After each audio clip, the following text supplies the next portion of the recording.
Born into a world where my last name opens more doors than I care to walk through, you could say my path was laid out for me. My dad's the big boss of a company you've probably seen tick across the stock exchange more times than you've cursed your alarm clock. Yes, that kind of rich. But if you're expecting tales of a golden girl draped in designer clothes and sipping champagne for breakfast, you've got the wrong story. I've always kept it real, feet firmly on the ground. Money is nice, sure, but it's not everything.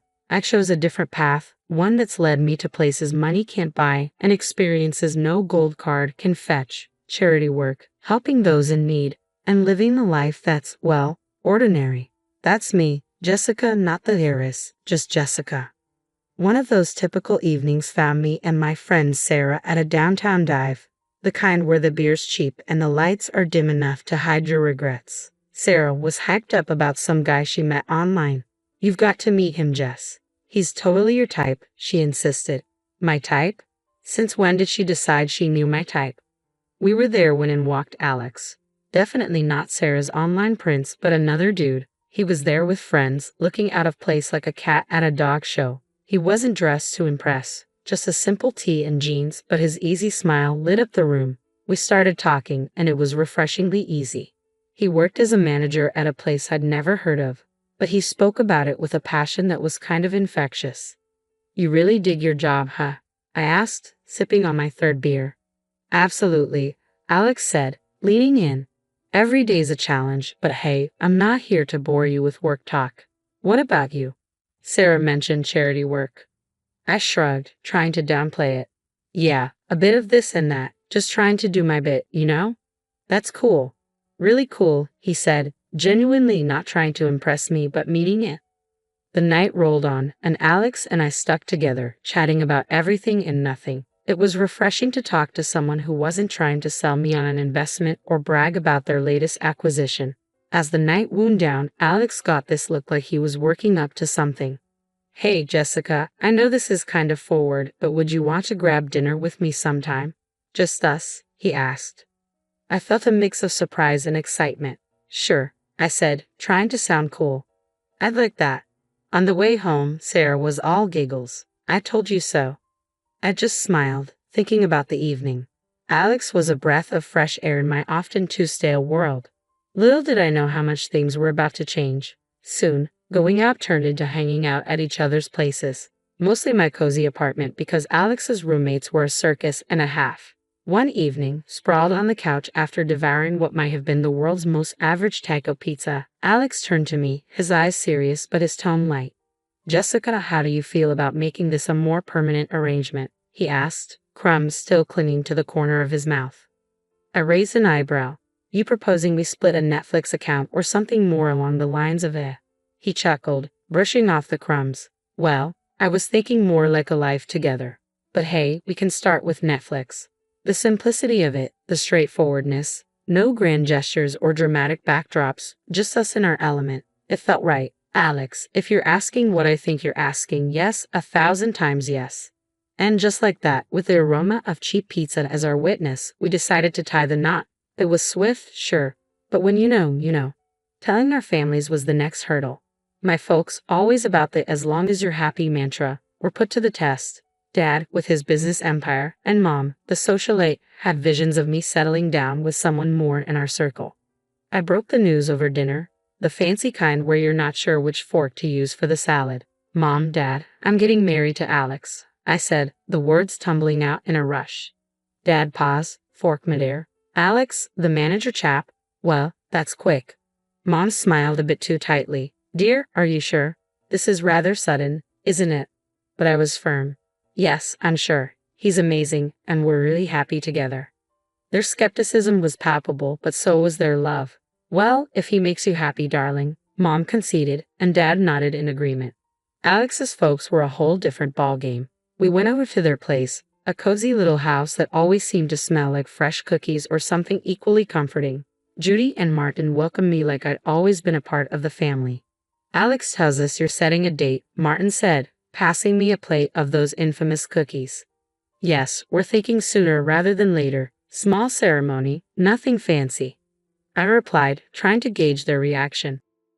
Judy beamed at me and said, Oh, sweetheart, That's wonderful. We're just thrilled for you both. Their warmth was enveloping, a stark contrast to the cautious optimism of my own parents. It was clear from the start that our worlds were different, but the common ground was the genuine happiness they felt for me and Alex. When it came to planning the wedding, we were on the same page. Keep it simple, keep it us. A small ceremony with close friends and family, and an open bar because, as Alex put it, if we're doing this, we're making sure everyone's having a good time. That's how it went down. A swift engagement, not out of haste, but because everything just clicked into place. Amid the whirlwind, there were quiet moments between us that said, we're doing the right thing. And we were. We really were. Living with Alex started off as everything I'd hoped for and more. We were like two peas in a pod, carving out our little corner of the world in that cozy modern apartment I had rented. It was ours, filled with love, laughter, and a ton of takeout containers because, let's face it, neither of us was winning any awards in the kitchen.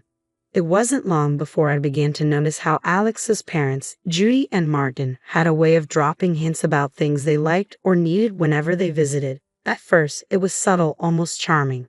"Oh, Jessica, that's a lovely coffee maker. It must make mornings a breeze," Judy would say, eyeing our shiny new appliance with a gleam in her eye. Or Martin would remark, "This sofa is just divine. Our old one's been giving me a right pain in the back." Wanting to be the good daughter-in-law, I'd surprise them with gifts, a coffee maker for Judy, a comfortable new sofa for their living room, and so on. Their initial reactions were always the same, a mix of surprise and a touch of guilt. "Oh, Jessica, you shouldn't have. This is too much," Judy would exclaim, her hands fluttering to her chest. But as humans often do, they quickly adapted. Those initial protests faded, replaced by increasingly blatant hints, like a brick through a window. "Dinner at your folks' place was lovely, dear. Did you see that new TV they have? Crystal clear. Ours is practically ancient," Alex would relay, oblivious to the shift in tone. One evening, after I had splurged on a not-so-small fortune for a fancy new TV for them, Alex and I were curled up on the couch, my head resting in his lap. "They really love the TV, babe. You're amazing, you know that," he said, his fingers running through my hair. I sighed, feeling the weight of their expectations starting to press down on me. "Alex, do they expect us to keep doing this? It's getting a bit much, don't you think?" He paused, his hand halting mid-stroke.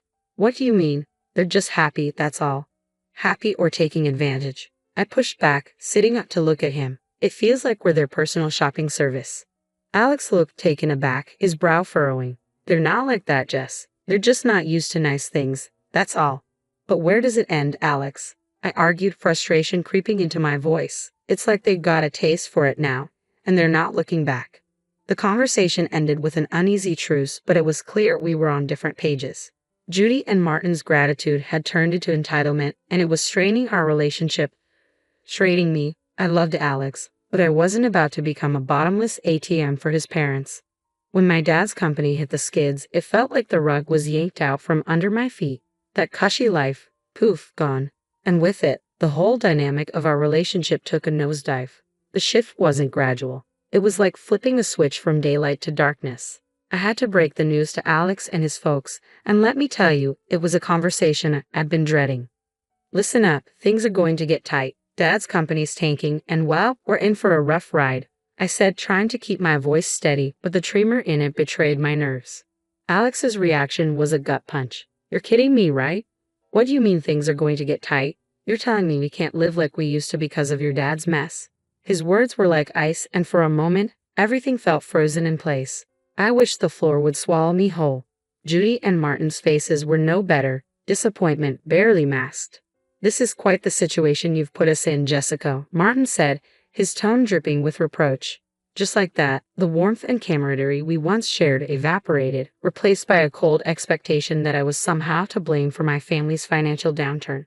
Moving in with them was dressed up as a temporary solution, but our once independent life was swapped for a guest room that felt more like a cell in a house where we were clearly seen as a nuisance. The atmosphere was charged with tension, each day a reminder of how I'd somehow failed them.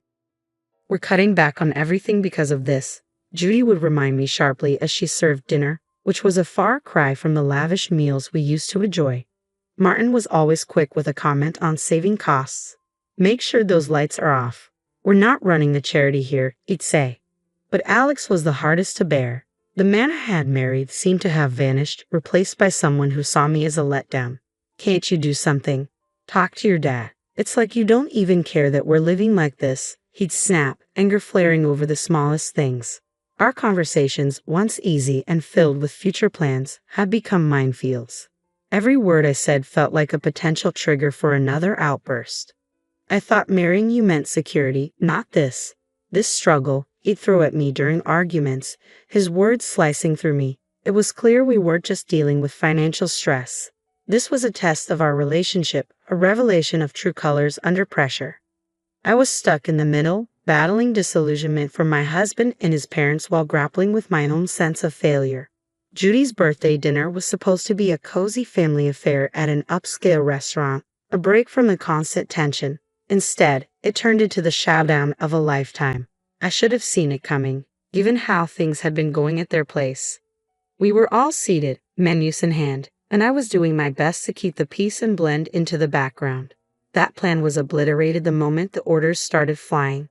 Alex, with a grin that made my skin crawl, said, "Let's get the steak and lobster for us," shooting me a look that was equal parts smug and cruel. Jessica can stick with the soup of the day. Got to save where we can, right? The table erupted in laughter like he'd just delivered the best joke they'd ever heard. Judy chimed in, "Absolutely can't have Jessica overspending now, can we?"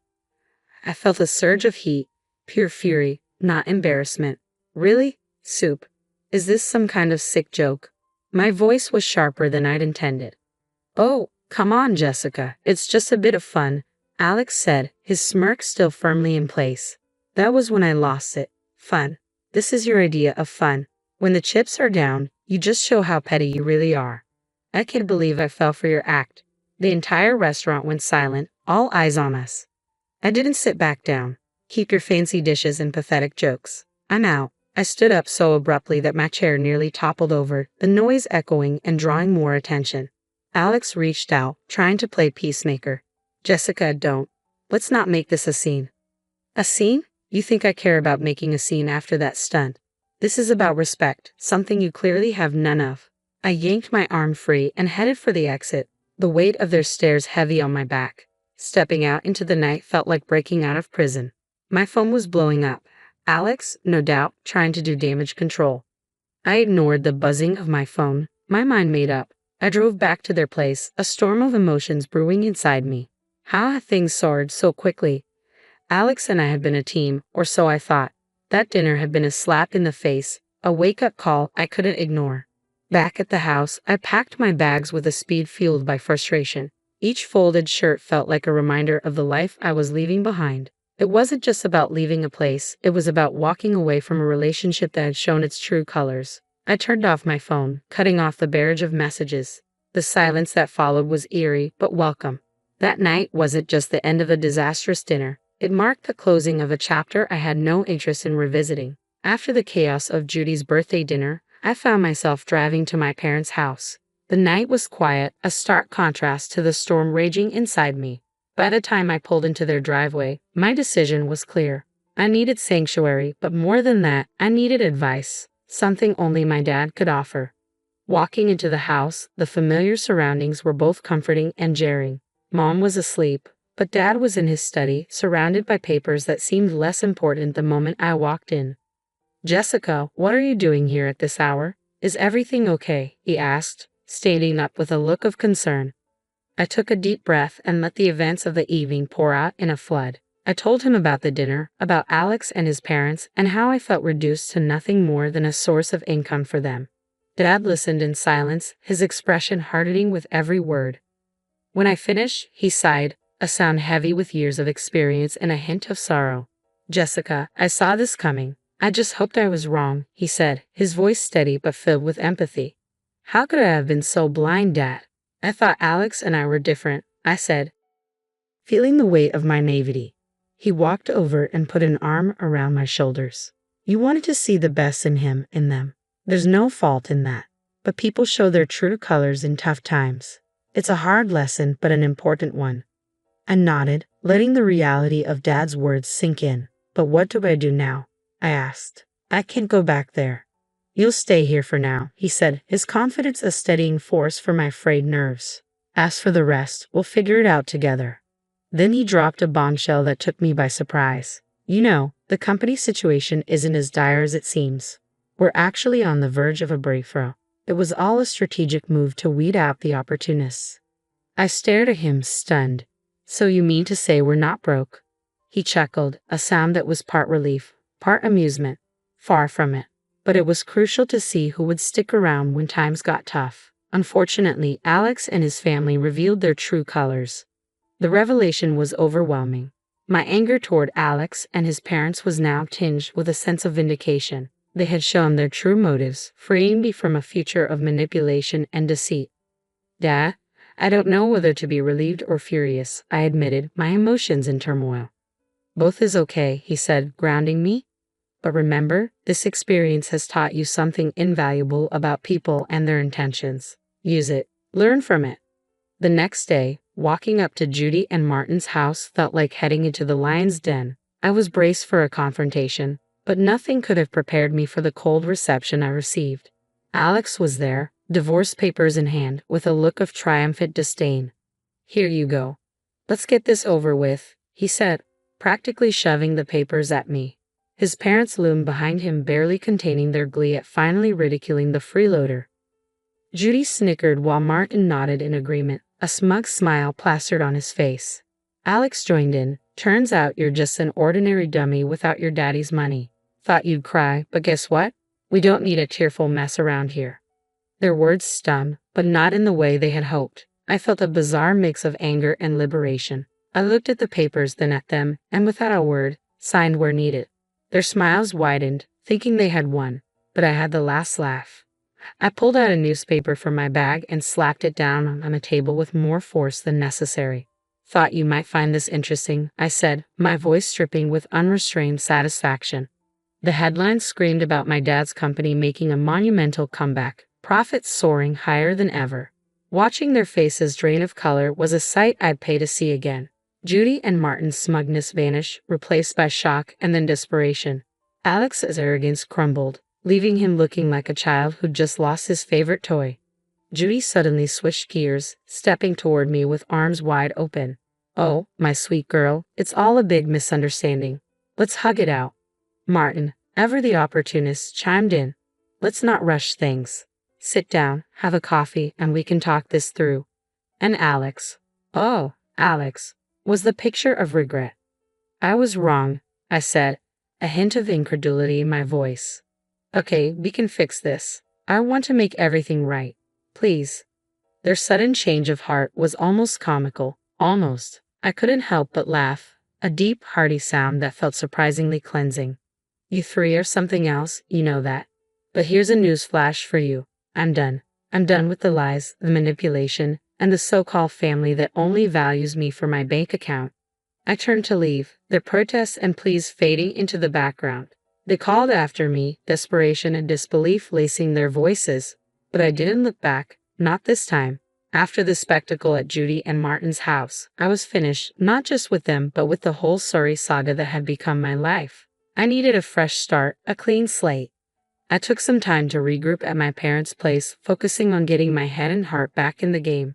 One afternoon, a couple of weeks after the divorce was finalized, I was out for coffee with Sarah, my ever-supportive friend who had been there through it all. Girl, you look like a weight's been lifted, she commented, sipping her latte.